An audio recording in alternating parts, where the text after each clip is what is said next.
Hi, folks. This is Eric again. We are going to go ahead and kick off this webinar. Thank you very much for joining. It's a content-packed presentation today. We have Andy with us as well. And I just wanted to go over a couple of logistics things.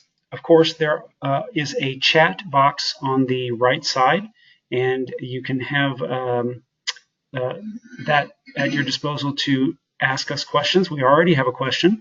Will the contents be available afterwards?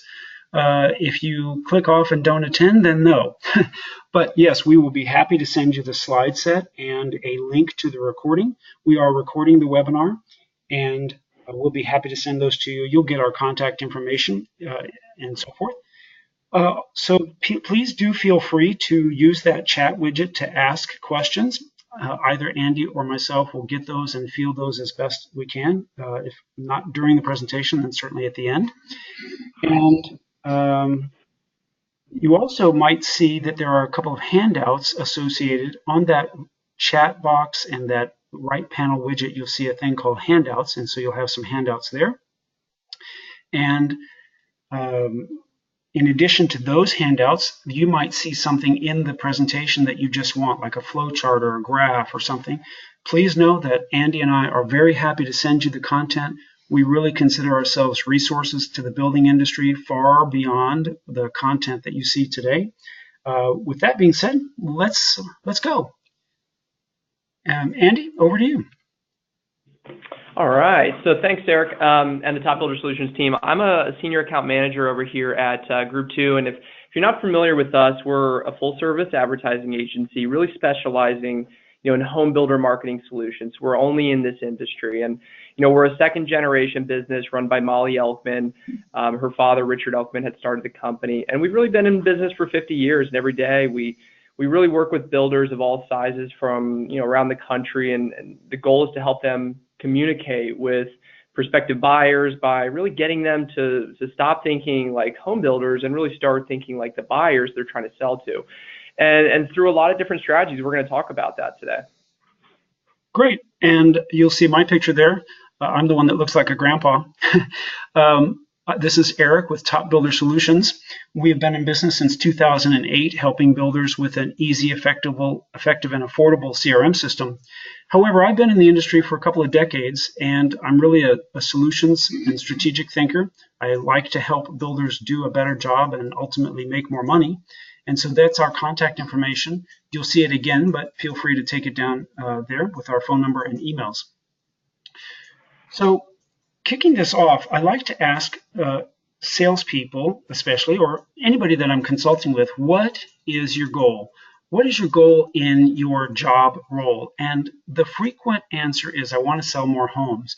I would suggest to you that maybe that's not upper level enough.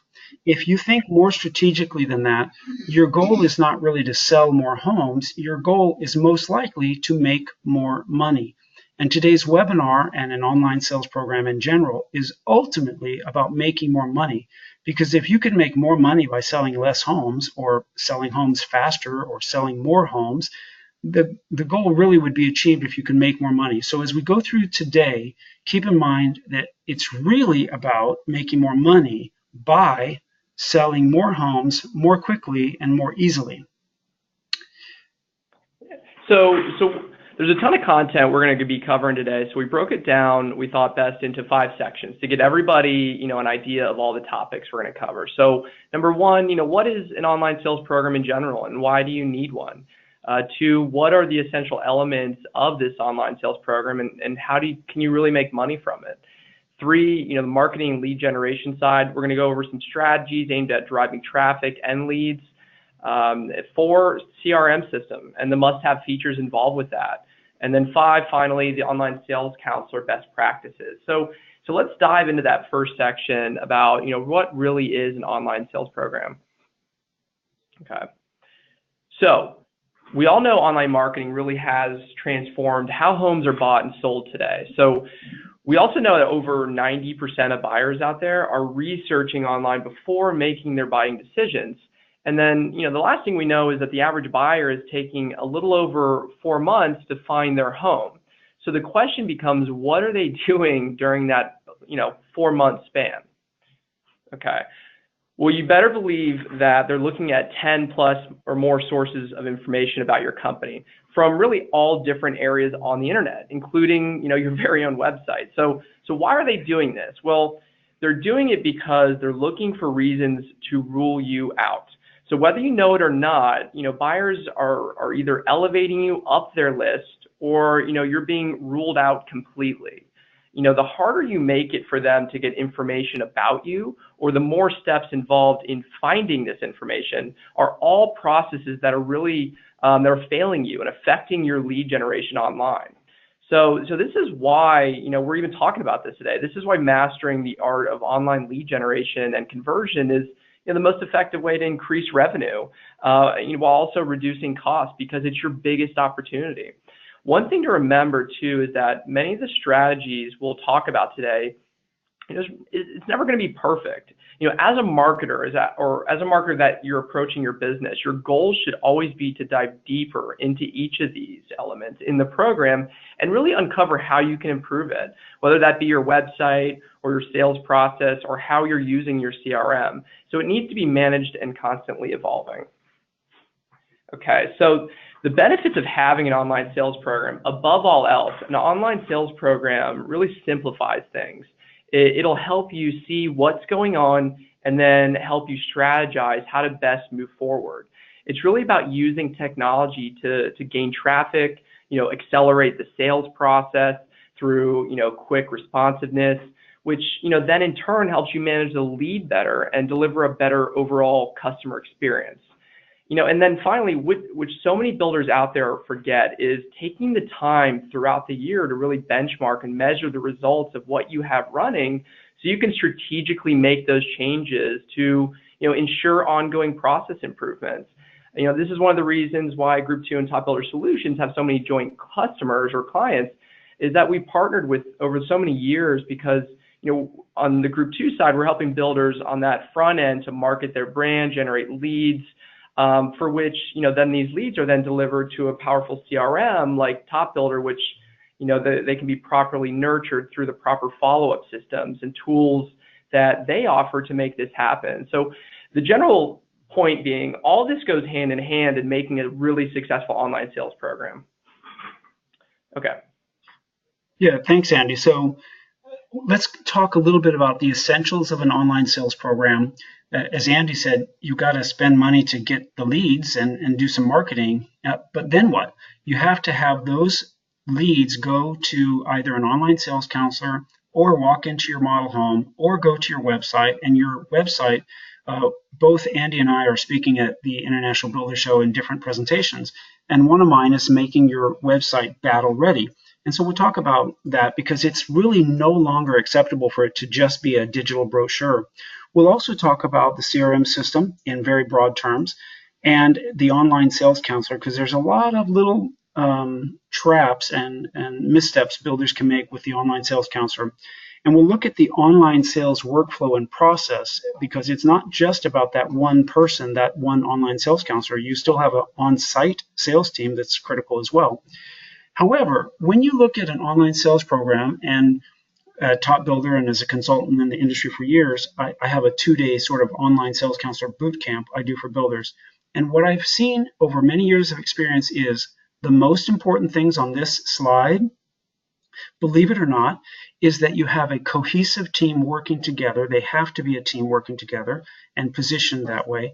But also sales management has to be really capable of moving the process and the people further ahead. Leaders take people where they would not go alone. And the sales management, whether that's a single person, a VP of sales at a big company, or the owner, or whatever, whomever is involved in that must move the whole process farther forward. So when we talk about making money or buying a house, or really a lot of things in our life, the best time is always now. Actually, it's the second best. I would suggest to you that yesterday or last month or last year was really a better time to leverage the technology and automation and processes for you in residential construction. But we don't have yesterday, we don't have last year, we have today. And so I really would urge you to consider what you're doing now and what you can do in the future to make more money. Because Andy and I, groupTwo and TopBuilder, we're dealing with builders all over the country, all different types and sizes, and uh, uh, builders who are very successful and builders who are not very successful. And the differences are staggering. But some people are buying homes wherever you are, and our goal is to help you take more of that market share. You probably know there's 400 or 4,000 or whatever number of homes being sold, and you've sold 10%, 20%, whatever your market share is. I would suggest to you that if you develop an online sales program, you absolutely will see a qualified ROI and sell more homes. Now, this graph is way too small to actually see, but that's not the point.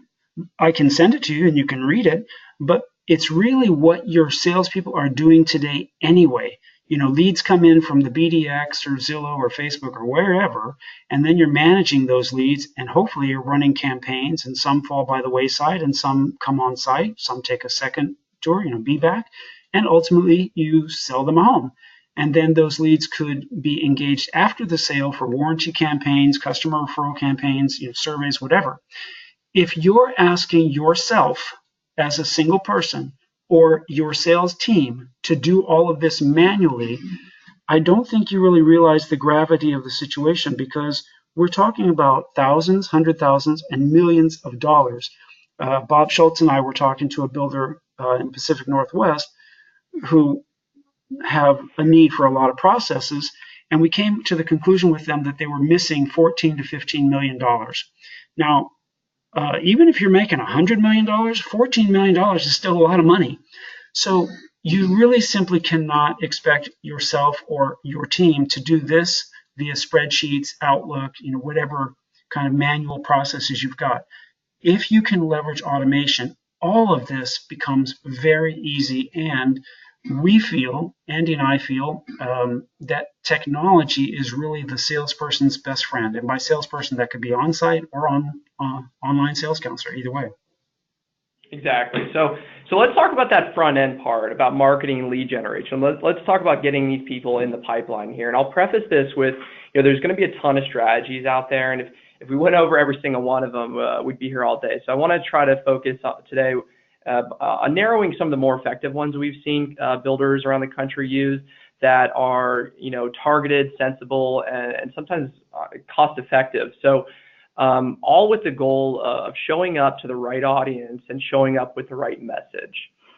Okay, so today's buyers are young, educated, and really becoming increasingly more diverse. So this is another image here that may be hard to see or read, and I can always send this to you afterwards. But my daughter is not even 2 years old yet, and she already knows how to really operate my own smartphone and go anywhere I ask her to take me on it. Any app, she can do anything. And it really kind of opened my eyes up to the learning curve's over.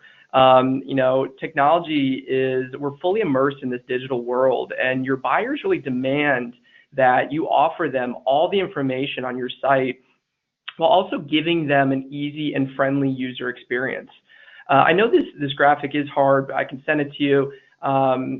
It's important to realize, though, as you look through these 23 elements, but if you have it and you can see it, I want you to take this and give a good diagnosis of your website and check off all the items you have and don't have from this list to really help you determine if you're offering the information that these buyers are seeking.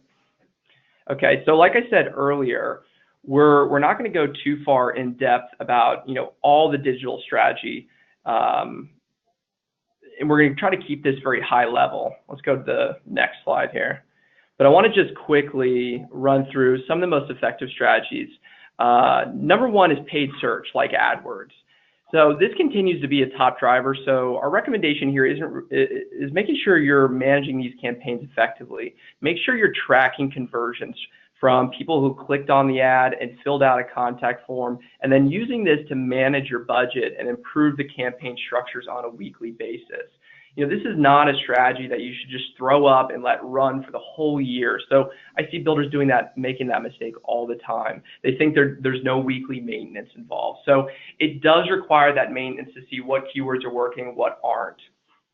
Okay, so in-market audiences, if If you don't know about in-market audiences, then I would highly suggest, actually, let's go back one slide, starting these campaigns. In-market audiences is a way to connect with buyers who really are actively searching or comparing homes and other builders, across what Google has is the Google Display Network. So Google essentially buckets people that have these behaviors and who are, they're visiting sites like Zillow or maybe your competitor websites, and you can classify them in a bucket to serve them a targeted message and drive them to your website. So when you think about it, this is like the definition of showing up to the right audience with the right message. Okay, so online directories, that's the next one up. You'll see pictured here. These sites obviously are popular because we live in a world full of information, and we need sites like these to filter our search parameters, what we're trying to find. I'm sure everybody has their own experiences with some of these sites, good or bad. I've heard it both. Our recommendation at the end of the day with these is that, one, you need to make sure 100% of the listings are filled out. Make sure they're optimized to even give them a fighting chance to work for you. That means 15, 20 photos on a listing, video tours, romanticize the text involved, walking you through the home. Give the listings just that constant nurturing and updates to make sure they're staying at the top. We've really seen Zillow promoted communities when optimized at 100% do amazing lately the past year or two. And finally, like I said before, make sure you're measuring all of these to see if it is or isn't working for you.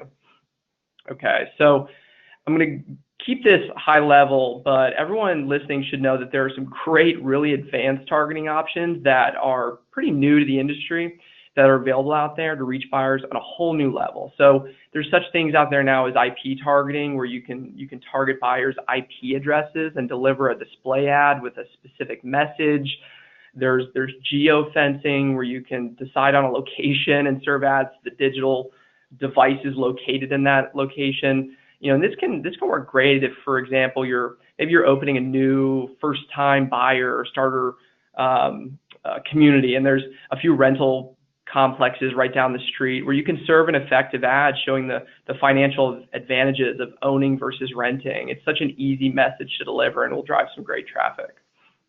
Okay, so there's also GPS targeting, where you can serve ads on the weekends about your open houses to people driving around, maybe using Waze, or show up on Google Maps when somebody is typing in a different community. And you can pop up as a sponsored listing up there at the very top to show your own visibility. I mean, it's all about, like Eric said earlier, that market share. How can we insert ourselves into the conversation and try to steal some of that traffic? So these are all really targeted, low-cost options that are going to give you that fighting chance.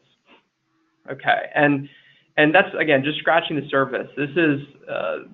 Those were some really effective lead generation tactics. There's so many more out there that we won't dive into today, like sponsored content on social media that works well, social media advertising in general, which is both highly targeted, low cost, and really effective.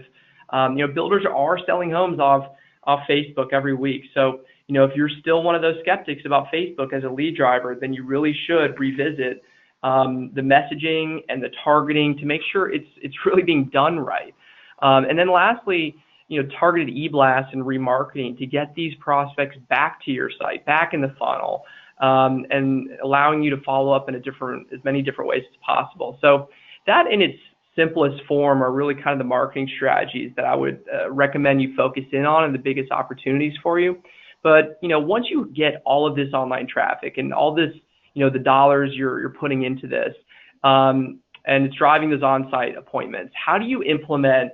What's the next step? How do you implement the strategies to ensure these prospects really don't, die on the vine? Yeah, that's right. We see it all the time, Andy. Builders spend so much money to get all of these leads.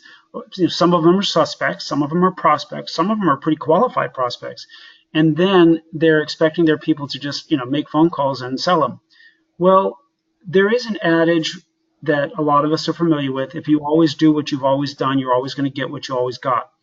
I would suggest to you on the call today that really doesn't apply anymore. If you sent an email to 10,000 people 10 years ago, you'd get a pretty decent response. You don't get that response anymore.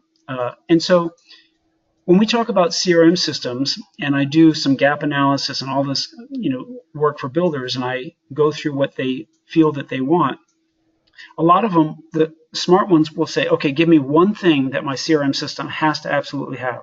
Well, it should have like 100 things, but the easiest answer to that question is the word easy. Your CRM system, of course, has to be easy, effective, and affordable. But the number one priority is that it has to be easy. Because if it's not easy, the salespeople aren't going to use it. They're not going to want to use it. And even if they're forced to use it, which is not a good situation, they won't use it to its fullest capacity. These CRM systems, and there are a lot out there. There's some that are free that are not necessarily worth it because you got to spend so much time setting them up for your industry. There's several that are industry specific, and then there are many that are global companies that are, most would say, hard to run, and they're requiring setup specific for your industry. But there are a few that are industry specific. The second most important thing I would suggest to you is that it must leverage automation. Automated emails and campaigns and drip campaigns, and we'll talk about that as well, must be able to not only be created, but it has to be easy to create them. And then those have to go out based on things like a lead status, because obviously the messaging that you're pushing out to somebody who's taken a tour of a model home is a very different message than someone who's just a new web lead, for example. So these CRM systems have to be positioned as the salesperson's friend.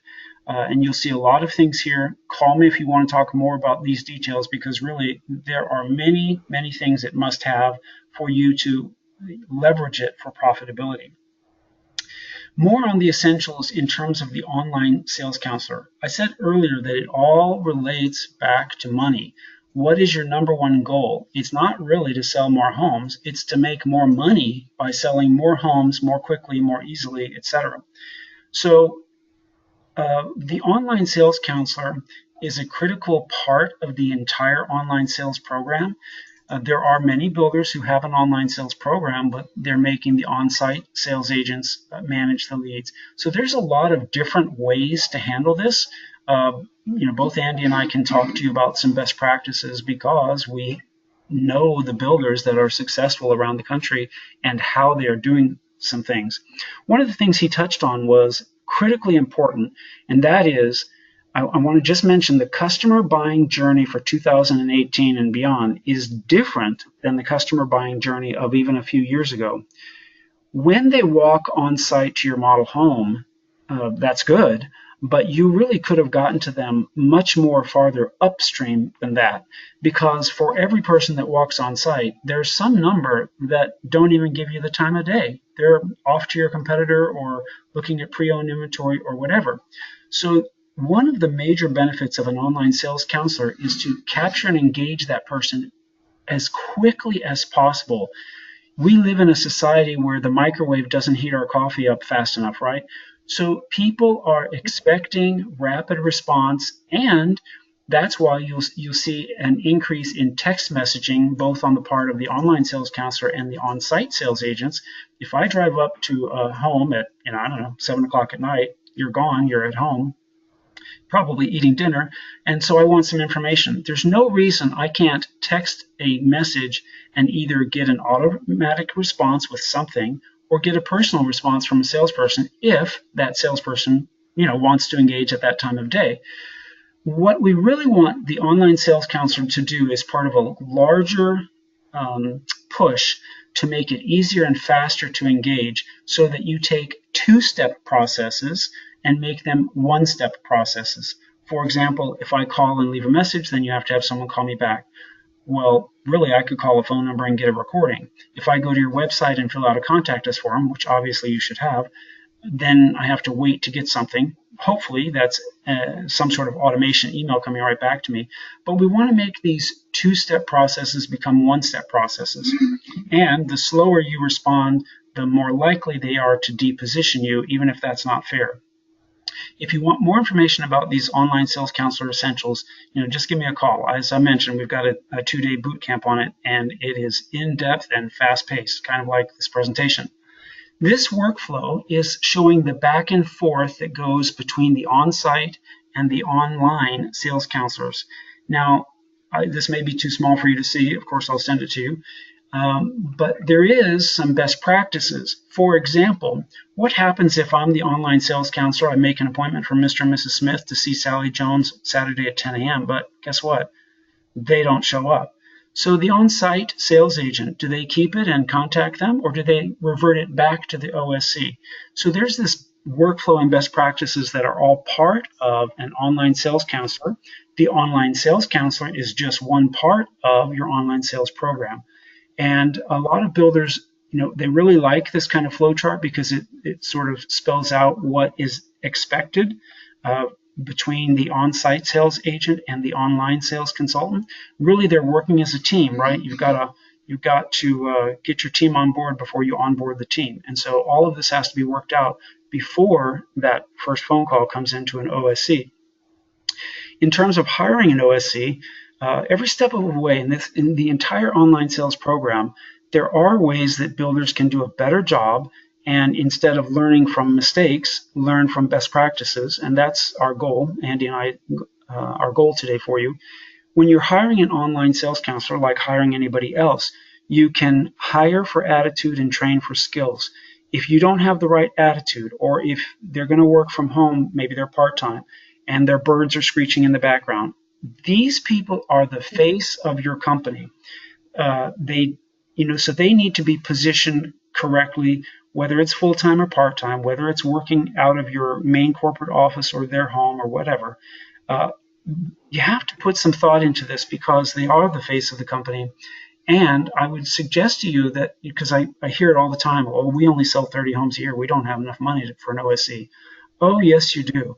Because no matter how many homes you're selling a year, whether it's 15 or 1,500, you can position yourself with an online sales counselor. Maybe that person's only part-time. Maybe they're just going to work 2 hours a day and call every lead that you got. But you still can have the ability of that online sales counselor. You just have to hire them correctly. In terms of the job description, if you want a better job description, then just contact me. But these people have to be self-motivated, disciplined, and driven, because if they're part-time and they're not working out of your actual office, how do you know that they're there? Some of them are very willing to work on call, virtually 18 hours a day, because they'll take the call at 6 a.m., they'll take the call at 8 p.m. If that's what you want, that's okay. So there is a little bit of best practice and strategic thinking that goes into not only hiring them, but the job description of hiring them in the first place. More to the point of that, builders would do well to make sure they're providing a company laptop, a company cell phone. There's no valid good reason why you would have your online sales counselor be using their personal phone call. Personal phone. You need to supply them with company equipment, because if it ever comes back to you that you need to get that information back, that equipment needs to come back to you because it's your equipment. In terms of best practices with the CRM system, I mentioned that the online and the on-site sales agents have to both know how to use it, which you think, well, that's obvious. Well, maybe at a very basic level it's obvious, but go through the what-if scenarios. What happens when this happens? What happens when this happens? Because that CRM system can really catapult your sales forward in many ways, with automation, with communication tool, but also for you to track and analyze your leads. Obviously, if you're spending, $6,000 or $60,000 or whatever, you want to know where you're spending it effectively. So if you're not tracking it and measuring it, you can't really analyze it very well, and you certainly can't figure out how to go increase the effective spend and decrease the spending on the wasted money. So you want to train not only the people how to use the system in terms of communication with prospects and customers, but what can you get out of that system on the back end? Reporting, analyzing the data, that kind of stuff is sometimes even more valuable. You've got to start generating those leads. You've got to have a battle-ready website for them to go to, and you have to have those leads automatically flow into the system, not just from your website, but from sources like the BDX and others, Zillow, etc. They've got to go straight into the system so that you can leverage that automation, because When the salespeople realize that the system is their friend, when they're walking through the grocery store, Wednesday at 2 p.m. before they go pick up their child from Montessori, and Mrs. Jones calls them and says, "Hey, Sally, this is Mrs. Jones. I just got your email."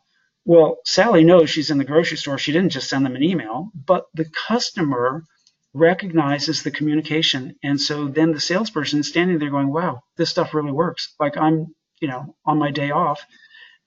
And if I'm willing to take a phone call, then I answer the phone. Okay, I know we're throwing a lot at you, and I'm sorry. We're just trying to really respect your time. We're already at 30 minutes. We've got about 10 more minutes. We have a total of 29 slides and just a few more to go. I see we've got some questions and comments, so I will get to those as quickly as possible. And I wanted to talk about follow-up campaigns, because within the CRM system, your ability to leverage automation to push out those follow-up campaigns, lots of systems have them. You can put in those drip campaigns. If, however, they're easy to create, or even better, if the CRM company could upload a whole bunch of pre-timed, storyboarded, pre-written emails in the campaigns, so that all you have to do is open them up and go, okay, every time I get a web lead, this email goes out immediately or on day 1. This other email goes out on day 7. This other email goes out on day whatever. This phone call is supposed to be made there. It is a giant head start for your sales team. Now, I can send you an example of a BDX lead follow-up plan. The difference between a BDX lead follow-up plan and a Zillow follow-up plan and a web lead follow-up plan is really in the first email, because you want to make these follow-up communication messages relevant to whatever the lead status or lead source or priority or score is. For example, if I have a web lead, I want that first email to say, thanks for visiting our website. That email can't go out to a BDX lead, because if it's a BDX lead, I want that first email to say, thanks for visiting us on New Home Source, etc. So you want to use these follow-up campaigns as not only a communication tool to speed up the process, to make it easier on the salespeople, but to make them relevant to the suspect, prospect, consumer, etc. And of course, you can create all of these in advance, test them out with fake leads, and then the salespeople know what's going to be said to all of those consumers with their name and signature, and on each of the emails. In terms of the details of the online sales counselor, we talked about hiring strategically. We talked about a job description. And I mentioned that a lot of builders tell me that they don't have enough volume to afford an online sales counselor. But keep in mind that you can compensate these people in a variety of ways. Maybe there's a fee per appointment made. Maybe there's an additional fee per sale. Maybe there's a small base salary, etc. But because you have a lot of flexibility in how you're going to pay them, really you can do that no matter what your volume is. I just was talking to another builder, and he said, generally speaking, how much should my OSC make? And so for that particular builder, obviously it's different in New York and Boston than it is in, Tulsa and Topeka. But for that particular builder, it was about 60 to 70 grand a year. Well, that is a decent paying job when you think about it. It's not the most highest paying job, but it's not the lowest either. So these people can make good money, they can live a good life, and of course, ultimately, you as the builder sell more homes and make more money, but each of your salespeople, whether they're on-site or the online sales company, they can also make more money by increasing the number of sales that you have going on. So quickly, I want to suggest to you a different way of thinking about your formulas. Because in TopBuilder Solutions, I see all of this stuff, and the builders have access to this, and we go through strategically and talk to each builder individually, I see widely different formulas. But you as a company, obviously, you have your own formula, right? You get 1,000 web leads, and then 400 of them engage with you in some way, 200 of them engage with you deeper, maybe 20 of those make an on-site appointment, maybe 4 of those come back for the second appointment, and you sell 2 of them. Okay, well, if that was your formula, that's great. You sell 2 for every 1,000 leads you get. What if you could look at those 2 and realize the lead sources for those particular 2 sales come from this other lead source over here? So you could go spend more money on that lead source. However, what salespeople don't realize is each individual salesperson on the call today, you have your own formula. You may not know what it is because the CRM system keeps track of all this stuff and just spits out a report and says, here's your formula. But you do have that formula. And it's not necessarily the same. If I've got a salesperson in community A and a salesperson in community B, the price points might be different, the product might be different. So every person, even sometimes within the same community, have their own formulas. But if you can't track that, then it's hard to know how to go and increase that. Okay, we have really flown through a bunch of stuff here. Thank you so much. We managed to do it in 36 minutes. There is our contact information. Andy, I think we got a whole bunch of comments and questions, so let me just go through all of this. Oh yeah, we have a whole bunch. Tori, yes, it will be made available. Just contact us and we'll send that to you. Danny, same thing. Thank you very much for the compliments.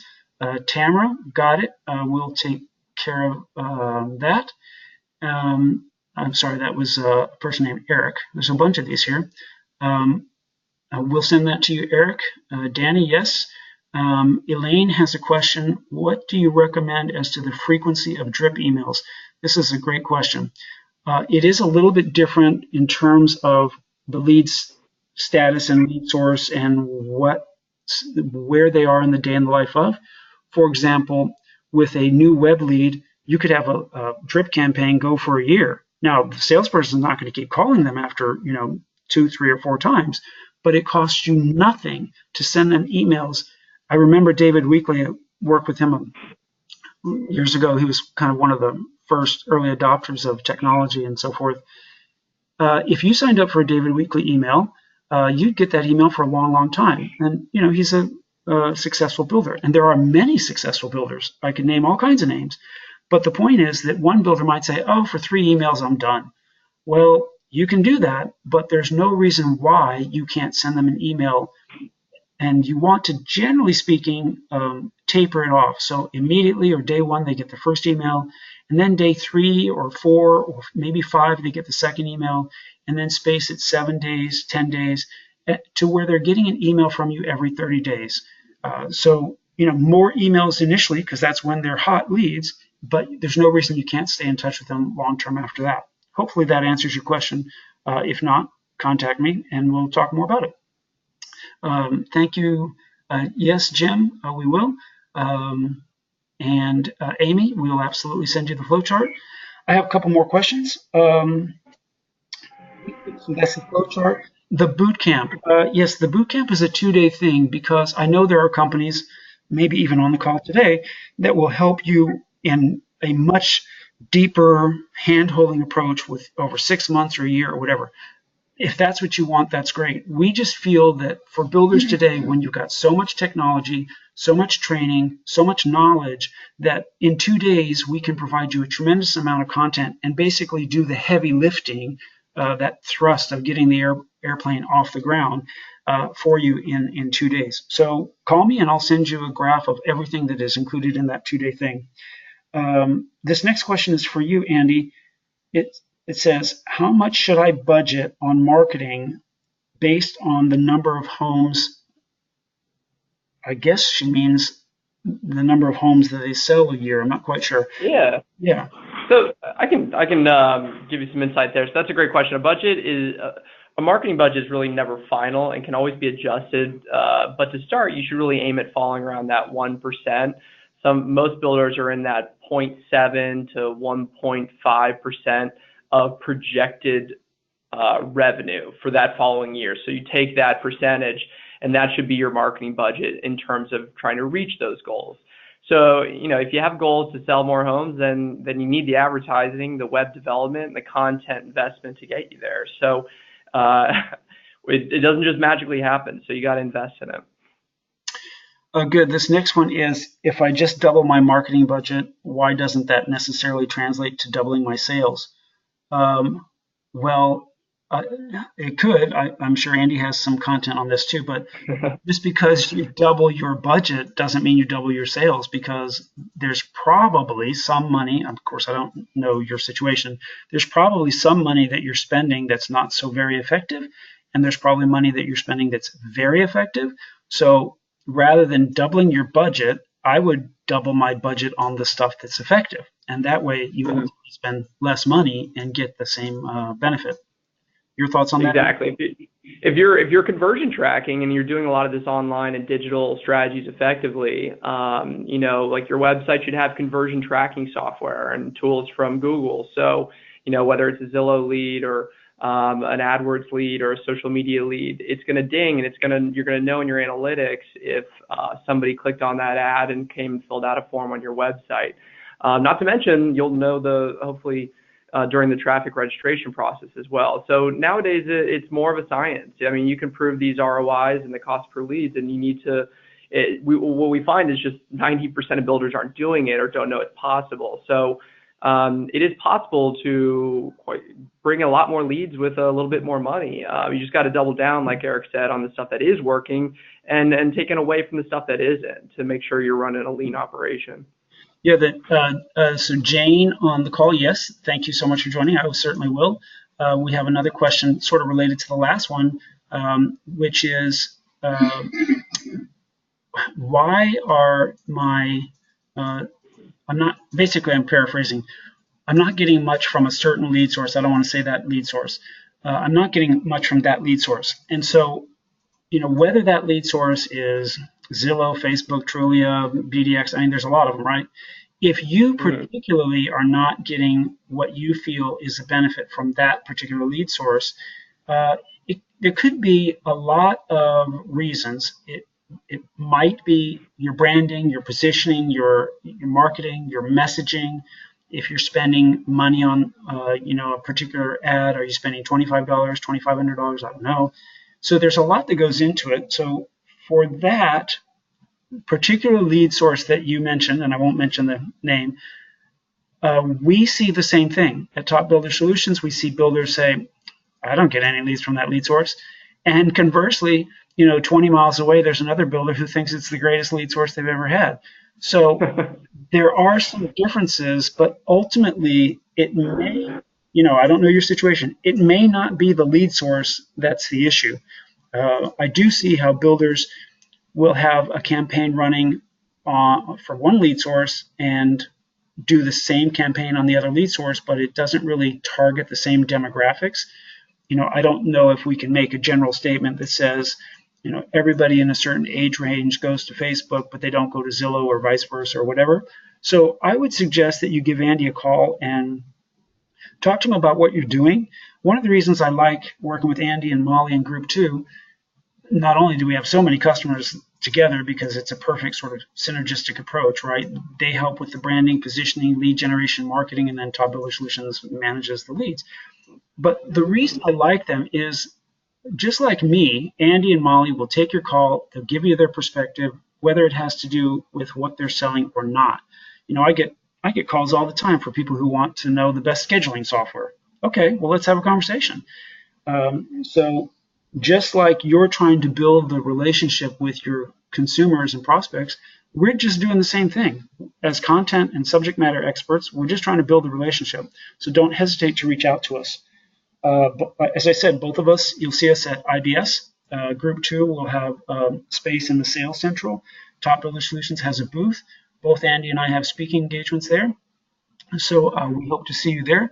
If there's any other questions, shoot them on over. Andy, what are your parting thoughts? No, yeah, I want to thank Eric and the TopBuilder Solutions team over there for hosting a great webinar in this educational session, and I hope we obviously will have many more down the road to come. And I think these 30, 45-minute webinars on key topics that are some of the most influential and can help you guys out there the best is something that is our goal to get out there and get our goal is to get more content to you. So we're excited to kind of hopefully do this more down the road, right, Eric? That's right. And hey, Andy, we did it in exactly 45 minutes. How about